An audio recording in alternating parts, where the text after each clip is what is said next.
I think you're the first person to ever say that. Now, the gift, of course, is that amazing photo collage of me, which I'm really happy to give to you. All right. Maybe I need to rethink this. You did ask for a meat tray before. I did, yes. Or maybe do you have a vegan version, maybe?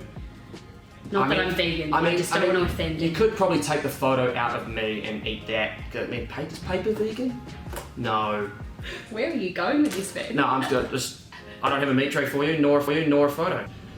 Okay, so welcome to episode 5 of This Is BS. I have a fantastic guest today who I have known for about 3 years now, having worked at Video My Job at People2People. So this is the fantastic Erin Devlin. Erin, why don't you tell more to the audience about People2People and what you do here?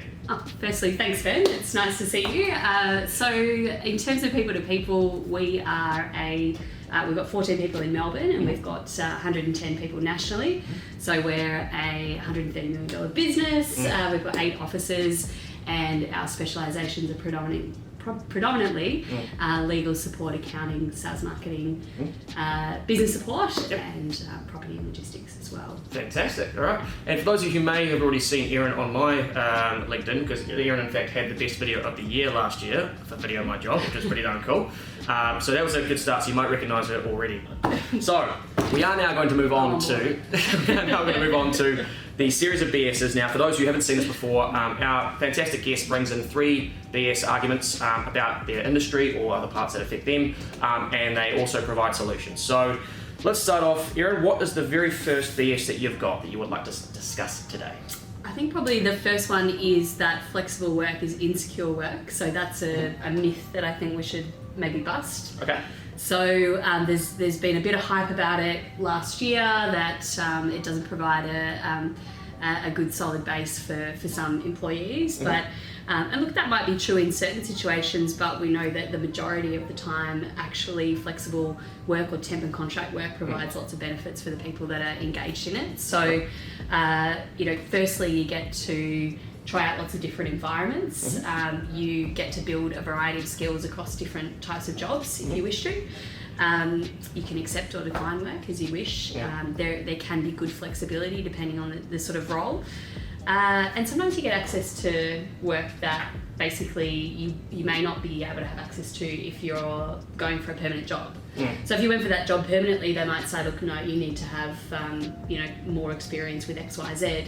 But if it's a temp or contract role, the employer might say, yeah, I'll give this person a go, let's give them a go. Okay. And that gives people access to jobs that they may not have access to if they'd applied permanently. Yep. And of course, the other benefit is lots of temp and casual work goes permanent, but it gives both the employee and the employer some time to work out fit. Right, interesting. So for someone like me who's not necessarily done any contract, I've always kind of been in full-term work. So for someone like me who might transition out of full-time into contract, what would be the benefits of that for someone in full-time transitioning to that? Yeah, so I guess it would potentially give you some exposure to skills or roles or industries that you haven't had exposure to before. It's quite common in the marketing space to have that sort of temp and contract work. There's obviously but there is the additional benefit of if you're in temp and casual work, there is a casual loading of 25% just at a statutory level. Sometimes it's even higher to attract the right talent. We're definitely going to see a trend towards more flexible work in the future. It's just the way that generations coming through are used to working and often like working because it suits their lifestyle better. So there's temp and casual work, but then we're also going to see an increase in flexibility, more working from home, different hours. Work is so mobile now, so they're all the trends, I guess, that are coming through from that side. Okay, BS1, down and dusted, focusing on flexible work. What's your second BS you want to bring to the table today? So the second one is that recruitment agencies are going to vanish in the future. So I think we can bust that myth pretty quickly. The truth is we definitely are going to see more automation. If you're a recruitment agency right now and you're perhaps not jumping on the bandwagon with artificial intelligence and chatbots and all of the amazing technology that's available, it's definitely going to be something that you'll have to do. So my advice is be at the forefront of it if you can. everything that we can automate will be automated, so it's going to be easier and easier for computers to match and identify talent. That's not the skill in recruitment. The skill in recruitment is being able to engage people around suitable opportunities. As the skills shortages increase, we're going to see candidates that are going to apply less and less. So we can already see that there's a move away from job board spend towards database usage. We've always had databases, but have they been usable? Have they been effective?